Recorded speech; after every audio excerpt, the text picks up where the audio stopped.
in sound of today.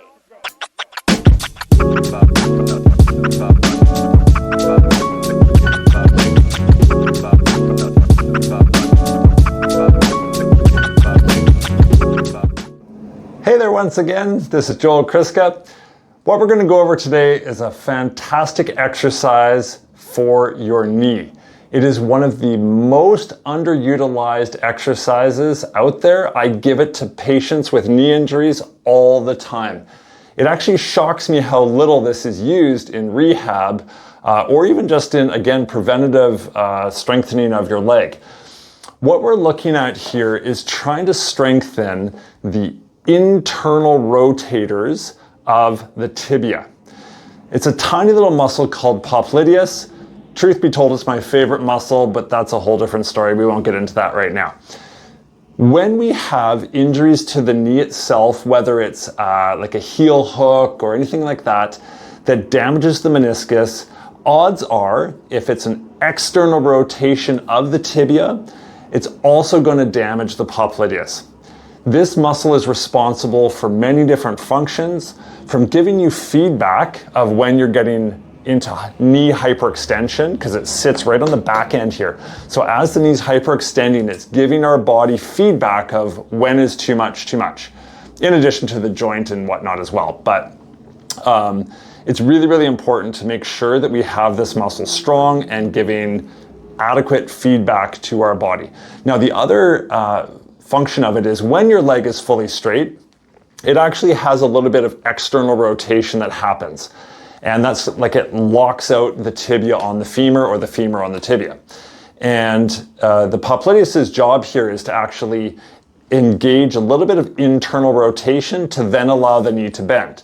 So that's why when we're trying to straighten someone's knee post-surgery, you never just yard on it straight down. We actually add a little bit of rotation into that to help that screw home mechanism happen. And the last little piece of the puzzle, which again I think is really underutilized in rehab, is when we have, and I'm going to stand up here so you're just going to see my lower body, maybe not my head, but a lot of injuries happen when my knee gets torqued inwards this way and my foot is stationary. So my foot is still, I get hit inwards this way and it rotates. And actually looks painful because it should be. And essentially what happens there, on a planted foot, if my knee comes in with a valgus force, I'm essentially externally rotating my tibia on my femur. And again, that's where we're going to start to see injuries to the MCL, the medial collateral ligament, the medial meniscus, or lateral meniscus for that matter, and as well as the Popliteus. So again, when we're playing a lot of guards like De La Heva, K-guard, all these kind of weird ones where we're wrapping our limbs around someone else, and there's potential for the foot to get caught and torqued in an external rotation manner, it's really important that we can fight that motion with an internal rotation of our tibia. So knowing that, essentially what we want to try and do is we're going to take some tubing, and again, you want to go fairly light with this if you've never done it before. And you can either hang on to it or you can anchor it to something. I like to hang on to it.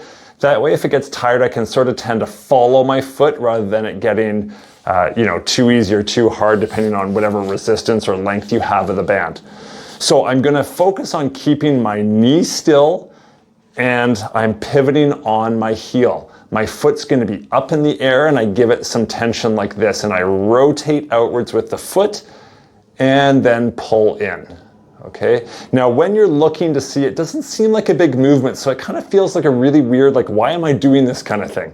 But if you pay real close attention, with my kneecap being perfectly still, I should see my tibia rotate inwards when I pull in, and when I let it open up, the little head of my fibula here should almost hide right back in the pocket where my hamstring is.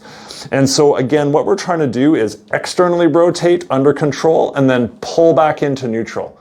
Externally rotate back with control, slow and controlled, and then pull back into neutral. And you can obviously play with the position of how flexed the knee.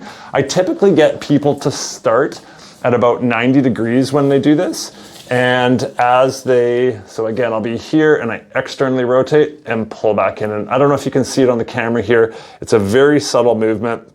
but I'm looking for the head of my fibula to kind of pop forward as I internally rotate and kind of hide as I open back that way. Okay, and again, like I was saying, is that if you have an injury where, say it gets painful the more I get into this bent position, or I play a lot of butterfly guard or these kind of things where I need to have this rotational control of my tibia, start at 90 degrees, and then over the week or 2 weeks, we're gonna try and work our leg into a more flexed position. There's no point doing it in a fully straight position because the tibia has very little rotation on the femur when it's straight, which is why when we're doing any kind of heel hook, you always want to have a bend in the knee. And again, I don't necessarily think that you are ever going to stop a heel hook from just having really strong popliteus or tibial internal rotation. There's a lot of break mechanics that happen in that. But I always think, you know what, it's really good to at least make sure while we're doing things like dry land training or rolling, that you at least have strength and you have control. And any kind of feedback from your knee, again, am I getting into this poor control position? Maybe I tap before I get into the end range break mechanic of a heel hook, or I get caught in some weird position again. Just make sure that you understand this is just to build upon another layer of strength in our arsenal of our legs in jiu-jitsu and kickboxing. I hope that helps. If you have any questions, please fire me an email, and I'll see you on the mat soon. Thanks again.